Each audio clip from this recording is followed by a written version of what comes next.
Joe Amaral of the Christian Research Group joins us to reveal the story in the stars. Joe, welcome to Real Life. Thank you guys so much for having me today. It's great, man. Absolutely, this is wonderful. Well, before we get into this story in the skies, I have to ask you, how did you find Jesus, or how did he find you?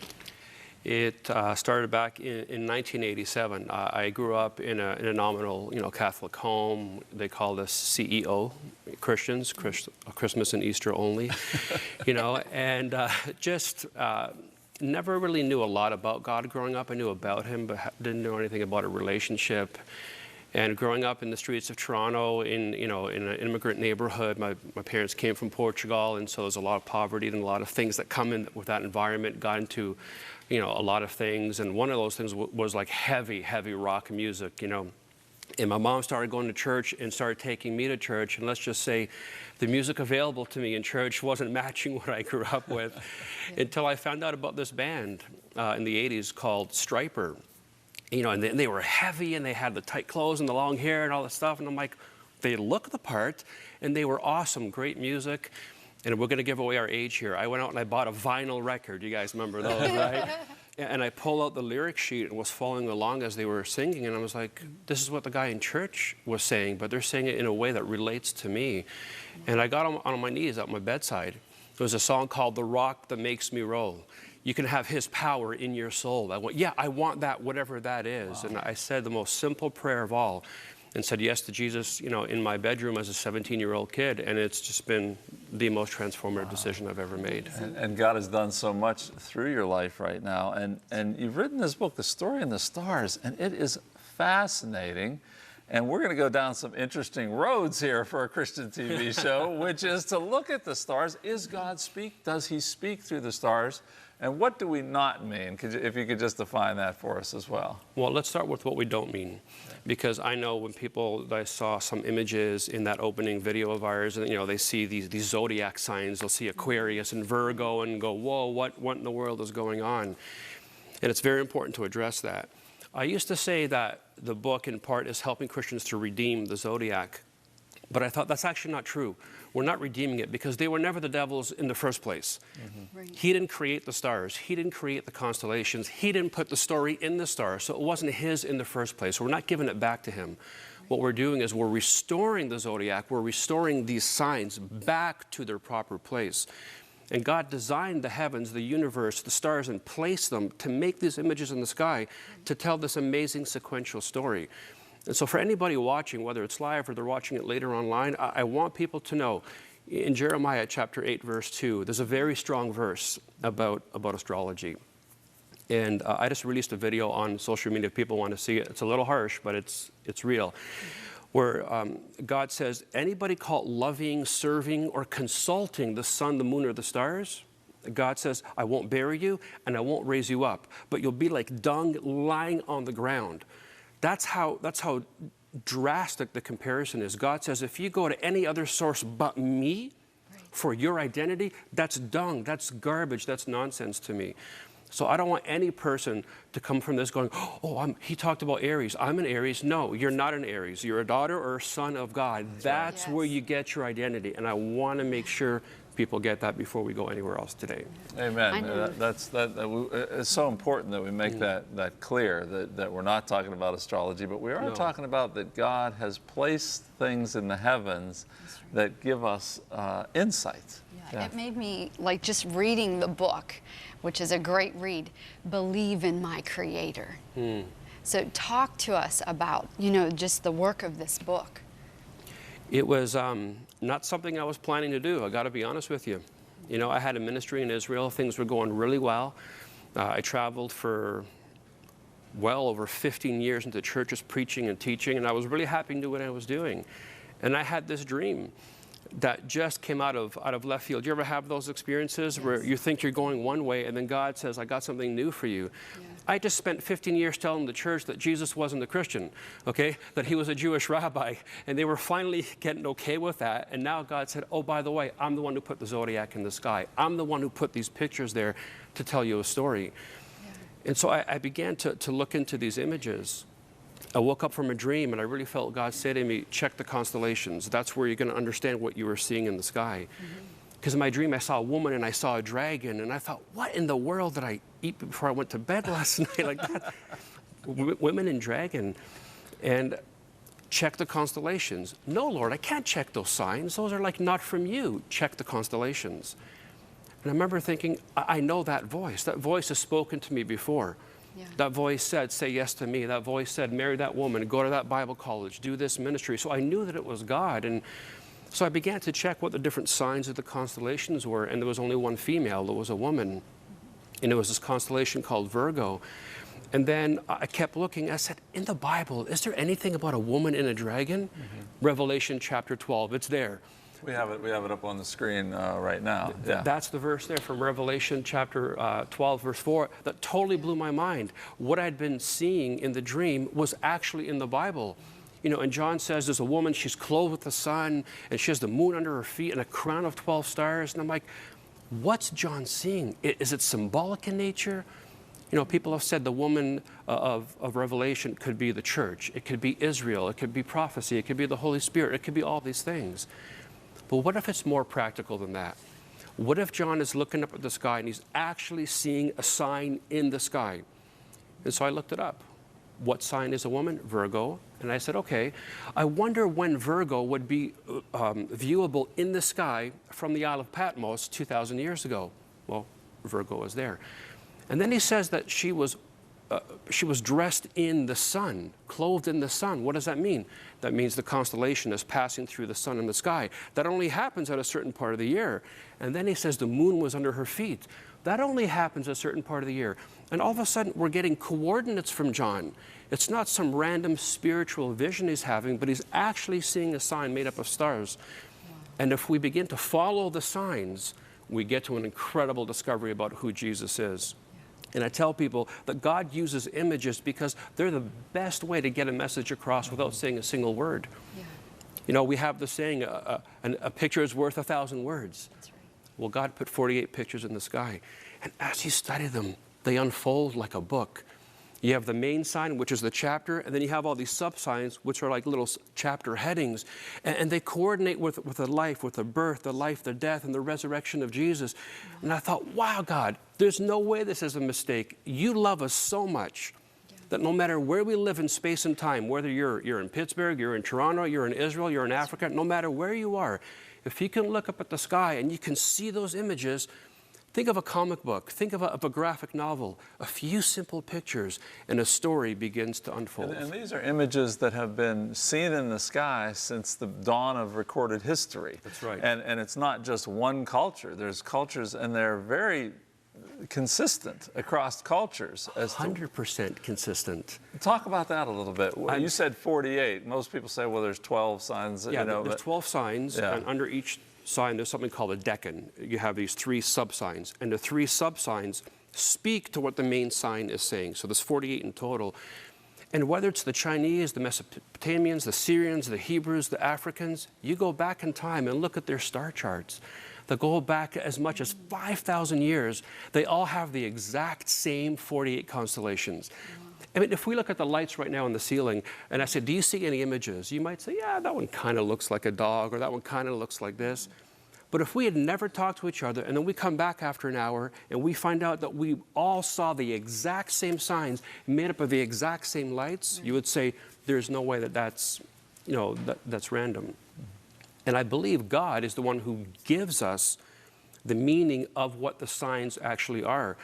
And so even though a constellation like Virgo in English is that word, and in another language it's another word, but they always mean virgin, no matter what group you go to. And she's always holding a branch in her hand. And the branch in the Bible is a symbol of God. Yeah. It says that he is the root, he is the branch, the beautiful one. And you see that one day a virgin is going to bear forth God. And you're like, are you kidding me? That's the first constellation. There's 47 more to go. Wow. But we're out of time. It's the Bible. This is amazing. It makes me be in awe of God. I don't know if you've ever doubted, like, is this all real? You know, God has been speaking throughout the ages to every generation through the sky. This is an awesome story. It's incredible, and we're going to have more time with Joe in a little bit talking about some more. And again, this is different than what you may have heard before, but it's amazing how God puts these things in our place to talk about. And Joe, I'm going to ask you this question now. Why? Why does God do that? I mean, we've got the Word of God, we've got the Bible, we're preaching the Bible, we're not preaching a salvation message through the stars, but why does God do that? Because He loves us on purpose. Because He loves us with purpose. Because He didn't want a single person anywhere in space and time or history to ever miss the message. Think about it. I've had the chance to be on lots of archaeological digs in Israel, and we go into an old cave or something. Very seldom do we find writing, but we always find pictures. Because it doesn't matter if I speak that native language or not. If I can see, I can understand the story. And because God loves humanity and didn't want anybody anywhere in history to miss it, He puts a story in the stars. So as we look up from Virgo, who's the one who gives birth to God, all the way back down to Leo, the lion from the tribe of Judah, who comes as the conqueror at the end of time. The whole story of God is in the scriptures, and He does this because He cares about us so much that He doesn't want anyone to ever miss His story in the stars. That is so good. That is so good. Joe Amaral is back with us talking about the story in the stars. God's written a story. And Amy had just shared Psalm 19. Yeah. And can you just share a little bit about that? Because it is so clear that God is speaking to us through the things around us. Yeah, well, I nearly fell off my chair when you started talking about that in your teaching segment. I said, Psalm 19, it's such an important Bible verse when it comes to understanding astronomy over astrology, about understanding God's creation and why create in the first place? He's God, He's omnipotent, He's omniscient, He doesn't need us. Why go to all the effort to make a creation? And so as we read Psalm 19, everybody gets stuck in that first part of the verse, okay? You know, the heavens declare the glory of God. And I bet you people watching at home right now, they have, pictures on their wall frame with that verse, or they have necklaces. It's a beautiful verse. People think about just a gorgeous cloudless night where the moon is full and there's stars everywhere, or a beautiful sunset, and it's all very pretty. But there's so much more to that verse. We forget what it says right after. It says that the heavens not only declare, they proclaim, they pour forth speech, they reveal knowledge night after night, but they don't use a single word. And I'm going, hang on a second. How can you reveal knowledge? How can you preach? How can you declare without opening your mouth? Again, we go back to pictures. Without saying a single word. We look back at our daughter's wedding picture from a couple of years ago. It doesn't have to say a word. It just, oh, my baby girl, it speaks to me. And God is so good. She gave him a Portuguese husband. We didn't pray for that, but God is just so good. And so, but it says the heavens declare the glory of God. So glory of God is at the center of the verse. And then everything else, it proclaims, declares, but it's all about the glory of God. So whatever the glory of God is, it's so important. The entire universe exists to declare it. So we've got to figure out what the glory of God is. And we've missed that because we get lost in the beauty of the passage in creation. But what is the glory of God, and why is all of heaven pointing towards it? When we get to Hebrews chapter 1, verse 3, it says the Son, S-O-N, not S-U-N. The Son of God is God's glory and His exact radiance. So that means that the heavens are declaring Jesus. And every night they're revealing knowledge. They're giving us information night after night about Jesus.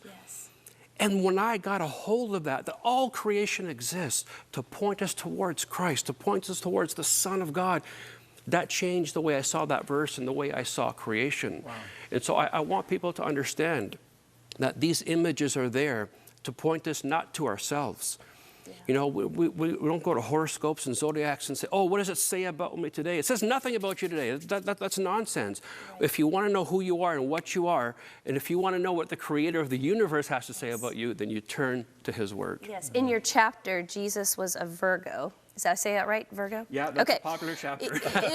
You said night after night, day after day, year after year, and millennia after millennia, the heavens have been pointing us to Jesus, the way, the truth, and the life. It's all about, like you said, giving glory to Him. Everything exudes and lives and breathes and moves to give Jesus glory, to give God all the glory. So think about that. If the enemy knows that the creation exists to declare Jesus as being the Son of God, what's his line of defense? Distort, twist, deceive, lie, change the focus of humanity so that when they look at these images, they're not going to look higher to Jesus. So he turns it back on ourselves. You know, again, the enemy, he can't redeem these because they were never his in the first place. Since the garden, he's been lying to humanity, twisting the truth just enough to derail us, to help us to miss the mark. And so what we're calling people to do with Story in the Stars is to put all that aside, is to reclaim the original intent of these signs, to point us towards Christ. And as we do that, I think we're going to see him in a totally new way. Well, what is the most famous star in the Bible is the Star of Bethlehem. And you go on to a whole explanation. I don't know if we can cover that all here, but as best you can, what is the Star of Bethlehem? Well, I'll give you the really, really fast version. You know, some people said, well, God created a new star for the birth of Christ. Could God create a new star? Absolutely. But we don't see that's how God works. God usually uses nature, and he puts his super on it. That's how you get supernature or supernatural. When he delivered the Israelites, you know, he used wind, he used water, he used fire. He uses what's in place. Some people thought maybe it was a comet, but we have nothing on record of a comet coming through our solar system at that time. What we see is God using nature. There's a star. We call it a star, but it's actually a planet, Jupiter. And in those days, they couldn't tell the difference between fixed stars and moving stars like planets. So to them, planets, stars that moved, they were called the kings of the sky, because these ones were there for all time, but these ones had the power to move. And there was one that was larger than them all, which was Jupiter. So Jupiter wasn't just the king, but in antiquity, Jupiter was called the king of kings, or the king of all the kings, which is actually pretty cool. And Jupiter does something called retrograde. And it's an astronomical term that we don't use a lot, but if you understand what God caused to happen, it'll blow your mind. Retrograde is when a planet is moving in one direction. Now remember, they're moving, we're moving. You ever pull into a parking lot, and the second you put your car in park, a car starts to move, and you kind of get that freaked out feeling? That's retrograde. The apparent movement of another object based on your position. So Jupiter seems to be going in the sky, and then it starts to slow down, and it goes reverse, and then it goes on its course. And then 5 months later, it did it again. It came back, went slow, and then it did it a third time. From our perspective, it looks like it's doing a circle in the sky, or it's creating a crown or a halo effect. Now the wise men, these magi in the Far East, are watching the star going, something crazy is happening here. Jupiter, the king planet, is creating a crown over retrograde over one star and one star only in the entire sky. And it's a star called Regulus. And Regulus means the little king. And the star Regulus is in the constellation of Leo, which is the constellation of the king. And this happens on the first day of a Hebrew month called Tishri, which is the Feast of Trumpets. And on Feast of Trumpets, that's the day they would blow the shofar to announce the birth or the induction of a new king. So think about it. The night that Jesus, the King of Kings, is born, the king planet performs a halo or a crown around the little king in the constellation of the king on the night where kings are inducted. That's how God announces the birth of his son. Mind blown. Mind blown. God blows our mind. And to think that I think in your book you said there's trillions of galaxies.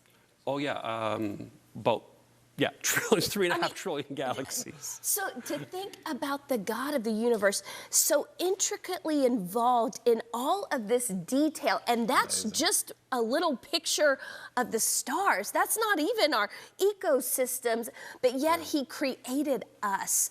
And we are his greatest treasure and so God is intricately involved in all of the details of our lives. He's planning things out for you. The plans that he has for you, they are limitless. The sky is the limit. He wants to do so much in your life. We would love for you to give us a call at 888-665-4483. We want to pray with you. We want you to know how God is passionate about you and all of the details of your life. Thank you, thank you, thank you.